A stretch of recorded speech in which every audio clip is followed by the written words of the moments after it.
Yo tout le monde, bienvenue à la Kame House. Aujourd'hui, on parle de Code Geass.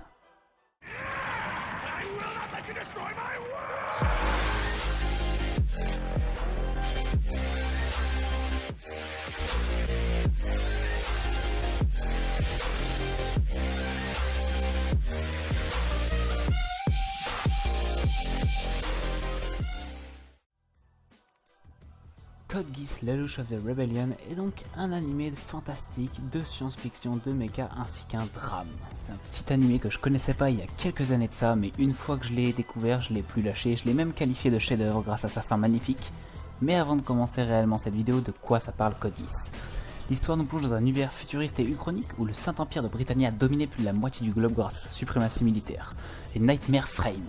Des mecha en gros, et le Japon est devenu la zone 11, où les japonais ne sont même plus des japonais, ils sont renommés Eleven, ils sont pseudo-réduits en esclavage par les Britanniens. Notre héros, Lelouch, l'Empire Rouge de son vrai nom, vit Britannia, prince déchu de Britannia, vit avec sa sœur dans la zone 11. Après certains événements que je vais pas vous spoiler, Lelouch rêve de faire chuter l'Empire de Britannia à qui il voue une haine féroce. Un jour, après une série d'événements, il rencontre Situ, une jeune fille qui lui donnera le pouvoir des rois, le Geass. Un pouvoir qui varie selon les gens d'ailleurs. Chez Lelouch, il obtiendra le pouvoir de faire obéir n'importe quelle personne, juste grâce à son regard. Il utilisera alors ce pouvoir pour monter l'ordre des Chevaliers Noirs qu'il aura pour but de récupérer le Japon et qu'il utilisera pour tenter de renverser l'Empire de Britannia. Dans Code Geass, l'univers est très bien développé et très cohérent. On a un héros très charismatique et très intelligent, je dirais même qu'il est aussi intelligent, voire plus que Light dans Death Note. Il y a de l'action, c'est bien dosé, il y en a ni trop, ni pas assez. Les combats de mecha, ils sont bien sympas, mais bon, ça casse pas trois pattes à un canard. Ni même l'animation d'ailleurs. Mais ça se regarde quand même. Il y a un chara-design un peu spécial, faut aimer, c'est assez spécial, on va pas se mentir. Il y a des retournements de situation incalculables, il y en a je ne sais combien, il y a du suspense, énormément de suspense même. Il y a beaucoup de personnages et ils sont beaucoup travaillés d'ailleurs. En parlant de personnages, on va parler aussi des possesseurs de Geass dans cet animé. Évidemment, il n'y a pas que Lelouch. Chaque possesseur de Geass a son propre Geass évidemment. Le pouvoir en lui-même du Geass il est très bien mis en avant sans être vraiment abusif.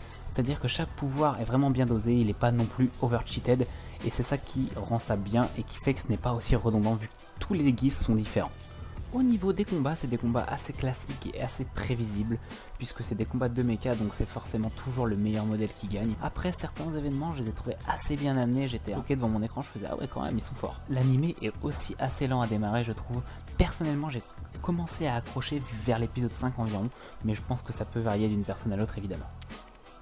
Pour les OST de cet animé, je vais les qualifier d'exceptionnels tout simplement, moi je les surkiffe, elles passent vraiment crème, elles font vraiment rentrer dans l'action, c'est vraiment des bonnes OST qu'on a là, quelque chose de qualitatif.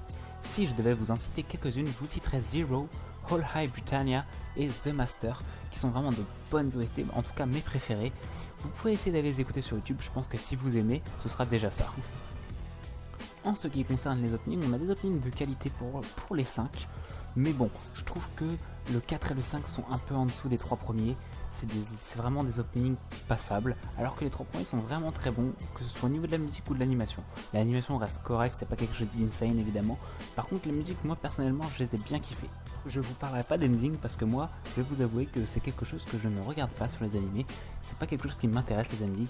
C'est vrai que certains, voilà, je les regarde peut-être une fois, mais généralement, voilà, c'est quelque chose que je passe. Pour ce qui concerne le staff, nous avons Taniguchi Goro, qui est le directeur de l'animation, le storyboarder et le co-créateur de la série. Il a notamment travaillé sur Gundam et Yu-Gi-Oh!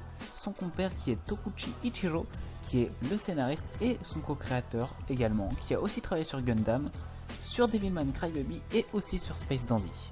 Ensuite, nous avons Chiba Yuriko, qui est animatrice clé et directrice de l'animation. Elle a également travaillé sur Gundam et sur Space Dandy ainsi que sur Inuyasha.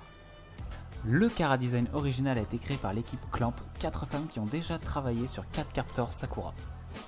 Au niveau de la production, on retrouve Maseba Yutaka, qui était producteur également sur Hokuto no Ken, Cowboy Bebop et Ghost in the Shell, donc on a ici un bon staff qui au final a fait un bon animé.